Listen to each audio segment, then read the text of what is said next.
ముఖ్యమంత్రి విచక్షణ అధికారంతో ఉండే దాని నుంచి ఒక 10 కోట్ల రూపాయలు కేటాయించే బాధ్యత తీసుకుంటా. అదేవిధంగా ఈ 1100 మందికి ఇచ్చారు కానీ ఇంకా 2000 3000 జర్నలిస్టులు ఉన్నారు.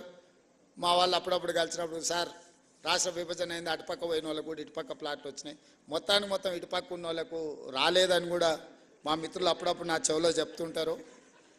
బంజారా హిల్స్ వచ్చినప్పుడు బంజారా హిల్స్లో మీరు భాగస్వాములు అయినరు, జూబ్లీ హిల్స్ వచ్చినప్పుడు జూబ్లీ హిల్స్లో మీరు భాగస్వాములు అయినరు, గచ్చిబౌలి వచ్చినప్పుడు గచ్చిబౌలిలో మీరు భాగస్వాములు అయినరు, చివరికి ఆ కొంపల్లి వస్తే కొంపల్లి దగ్గర పేట్ బషీరాబాద్లో మీరు భాగస్వాములు అయినరు. ఇప్పుడు మా తెలంగాణ రాష్ట్ర ప్రభుత్వం ఫ్యూచర్ సిటీ తెచ్చుకుంటుంది కదా, డెఫినెట్గా ఫ్యూచర్ సిటీలో మీరు భాగస్వాములు అవుతారు.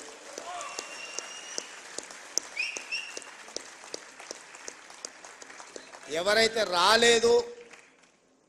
రాదేమో అనే బాధలో కానీ ఆందోళనలో కానీ ఉన్నవాళ్ళు ఎవరు బాధపడకండి, ఆందోళన చెందకండి.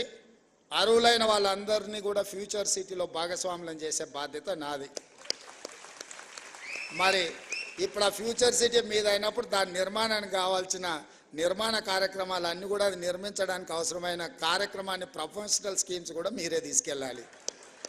ఎందుకంటే అది ఎంత ప్రమోట్ అయితే మీకు కూడా ఎంతో కొంత అందులో స్టేక్ హోల్డర్స్ అవుతారు. ఇప్పుడు ఇంతకుముందే మా సీనియర్ అన్నాడు, లక్షాధికారులు కాదు ఇప్పుడు ఇచ్చేది కోటీశ్వరులు అని చేసిందని. రేపు పొద్దుగాల అక్కడ కూడా మీరు కోటీశ్వరులు కావాలంటే ఆ ప్రాంతం కూడా అభివృద్ధి చెందాలి. 4th సిటీ చాలాసార్లు చెప్పినా మళ్ళొకసారి చెప్పదలుచుకున్నాను, ఎందుకంటే పదే చెప్పడం ద్వారా అయినా ప్రజలకు చేరుతుందని. కులీ కుతుబ్ షాహీలు నిజాం హైదరాబాద్ నగరాన్ని నిర్మించింది, అది మొదటి నగరం. నిజాం అండ్ బ్రిటిషర్స్ కలిసి సికింద్రాబాద్ నగరాన్ని నిర్మించింది, అది 2వ నగరం.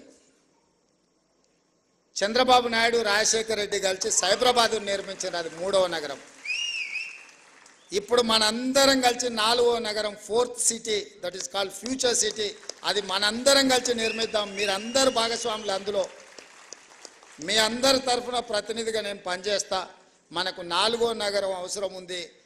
భవిష్యత్ అవసరాలను దృష్టిలో పెట్టుకుని ఆ ఫ్యూచర్ సిటీలో అన్నీ ఉండే విధంగా, అన్నిట్లలో 4th ఎస్టేట్ అయిన జర్నలిస్టు లేకపోతే అది ఇన్కంప్లీట్ అవుతుంది. డెఫినెట్గా మిమ్మల్ని అందరిని కూడా అక్కడికి తీసుకెళ్లే బాధ్యత నాది. దాన్ని అద్భుతమైన నగరానికి ప్రపంచంలోనే పోటీ పడే నగరంగా తీర్చిదిద్దాల్సిన బాధ్యత మీది. మనం అందరం అనుకుంటే 4th సిటీని ఫ్యూచర్ సిటీని నిర్మించుకోవడం పెద్ద విషయం కాదు. 100% దాన్ని అద్భుతమైన నగరంగా నిర్మించుకుందాం. ఆ అద్భుతమైన నగరంలో మనం అందరం భాగస్వాములం అవుదాం. ఎవరెవరైతే రాని వాళ్ళు లేకపోతే మిగతా ఇష్యూస్ ఉన్నాయో, మా పొన్నం ప్రభాకర్ గారు పక్క నుంచి చిట్టి పంపిస్తున్నాడు, రూరల్లో ఉన్న వాళ్ళకి, మండల స్థాయిలో ఉన్న వాళ్ళకు కూడా, డిస్టిక్ లెవెల్లో ఉన్న వాళ్ళకు కూడా చేయాలి అని. తప్పకుండా వాళ్ళకు కూడా చాలా వరకు ఇచ్చిండ్రు, ఇంకా ఇయ్యని వాళ్ళు ఏదైనా ఉంటే కూడా జిల్లాల నుంచి కూడా సమాచారం తెప్పించుకుంటాం.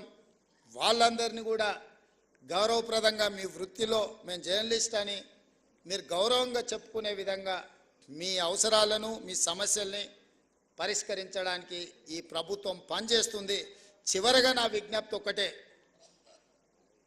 రాజకీయ నాయకులు పాత్రికేయ మిత్రులు ఒకరినొకరిని గౌరవించుకున్నప్పుడే ఈ సమాజం మనల్ని గౌరవిస్తుంది. మేము మిమ్మల్ని కించపరిచినా మీరు మమ్మల్ని కించపరిచినట్టు రాతలు రాసిన ఇది ఇరుపక్షాలకు నష్టము. మా వృత్తి ధర్మాన్ని మేము నెరవేరుస్తాం, మీ వృత్తి ధర్మాన్ని మీరు నెరవేర్చండి. తప్పకుండా మళ్ళీ మీ సమస్యల పరిష్కారం కోసం అదేవిధంగా ఒక కమిటీని ఏర్పాటు చేసి తర్వాత డీటెయిల్గా డిస్కషన్ చేయడానికి మా మిత్రుడు శ్రీనివాసరెడ్డి గారికి బాధ్యతలన్నీ అప్పచెప్తా.